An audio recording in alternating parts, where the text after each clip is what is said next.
Hello, friends. It's great to be back with you again.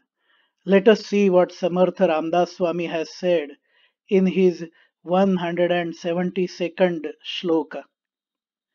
Sphure vīṣayī kalpanā te avidyā sphure brahmare jāṇa māyā suvidyā Muḷī kalpanā do rūpe teci jālī Viveke tarī swaswarūpī miḷālī.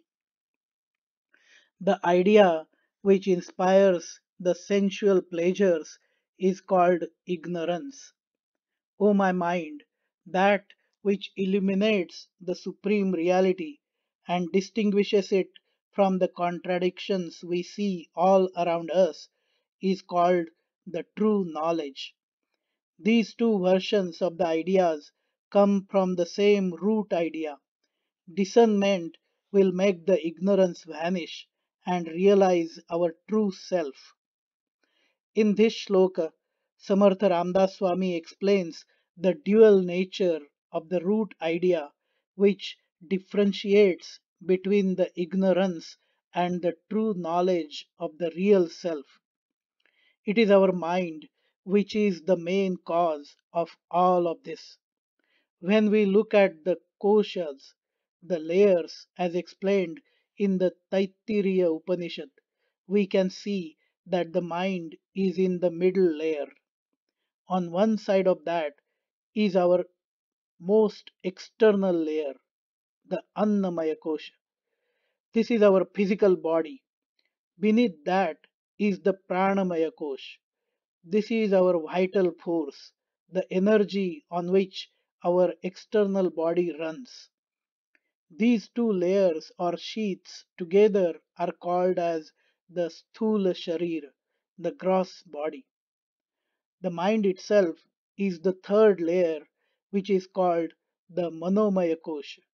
This is basically the thought processes which go on within us, and also the auto mode of our body runs on this, the reflex actions. Below this layer is the Vijnanamaya Kosha. This is our power of judgment and discernment based on the knowledge we have acquired. This is where the distinction happens between the moral activities and impulsive actions. These two layers together are called the Sukshma Sharira, the subtle body. This subtle body is where the ideas are generated. When these ideas are focused and driven by the needs and demands of the gross body, the Sthula Sharira, they are targeted towards our sensual organs and the pleasure or pain associated with it. The results of these are sometimes pleasure, which is very short lived, and sometimes sorrow or pain, which is also cyclical but causes more harm to our subtle body. Think about this. If you hear a joke, you will laugh. When you hear the same joke again, you will smile. When you hear the same joke a third time, you will not even smile, and there is no effect. The pleasure was there the first time, and then it got reduced at the second time and gone at the third time. But if you come across an event which is against what you thought the outcome should be, then you feel hurt, you feel sorrow, you feel pain. When you think about the same event the second time, you feel the sorrow further. When you think about it again and again, your sorrow keeps on deepening. The negative events get carved in our minds and provide lot of pain. Hence our pleasure is short lived and pains are long lived. In spite of that, we want to have pleasure in the external activities, in trying to satisfy our sensual organs. We want to see the entire world. We want to visit many places. We want to hear all sort of music. We want to eat tasty food and so on. We go after all of these thinking that we will have everlasting pleasure. When these are good activities, that is definitely a good thing to do. But when we see movies without any pleasure in it, with much of violence, or visit someone close to us in the hospitals, or lose them forever, when we eat food with the tastes we don't like, we realize that it has negative impact on our mind. Our mood changes, which then impacts our activities negatively. Our stress level increases, and so on.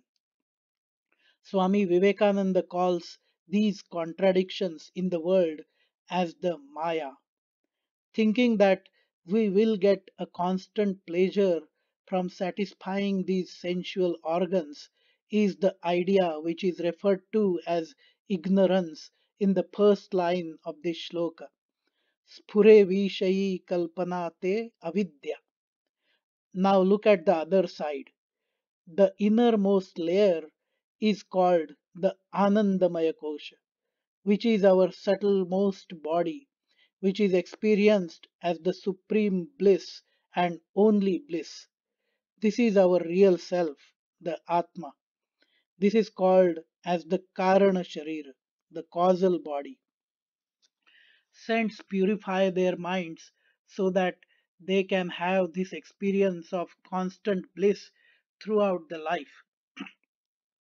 The ideas which are generated, which take us towards this layer, are the ones which are taking us to our real self, and that is connected with the supreme reality, the Brahman, Paramatma. These ideas are characterized as the true knowledge as referred in the second line of this shloka. Sphure brahmare jāṇa māyā suvidyā. When our sukshma sharir, the subtle body consisting of the mind and the ability to discern, is only looking outwards and worldly pleasures, it effectively is our ignorance.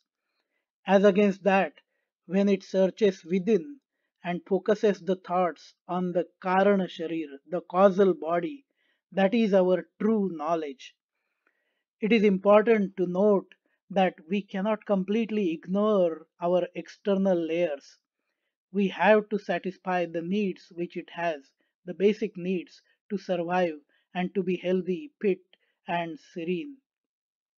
But draw that line and stop there, and then rest of our thoughts should be directed towards our real self, and that is possible with the right use of the Vijnanamaya Kosha, by using proper discernment. That discernment is called Viveke Buddhi.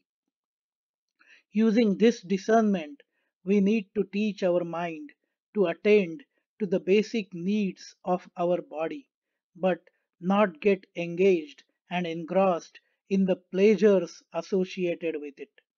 We need to teach our mind to do our moral duties as well as the family, work, and social duties, our karma, but not get attached to anything or anyone. Pain is the direct result of and is also proportional to not meeting our expectations from that to which or with whom we are attached to. As we go on reducing that attachment and decreasing our involvement in satisfying our sensual pleasures, we will be then training our mind to focus inwards towards the real self, which is full of bliss and permanent satisfaction. And this real self is connected with the supreme reality, the Brahman, Paramatma, where the true reality, the Sat, the pure consciousness, Chit, and the pure bliss, Ananda, resides, which we know as Satchidananda.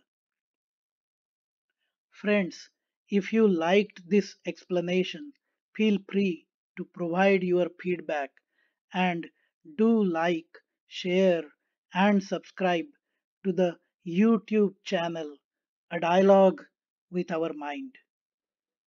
जय जय रघुवीर समर्थ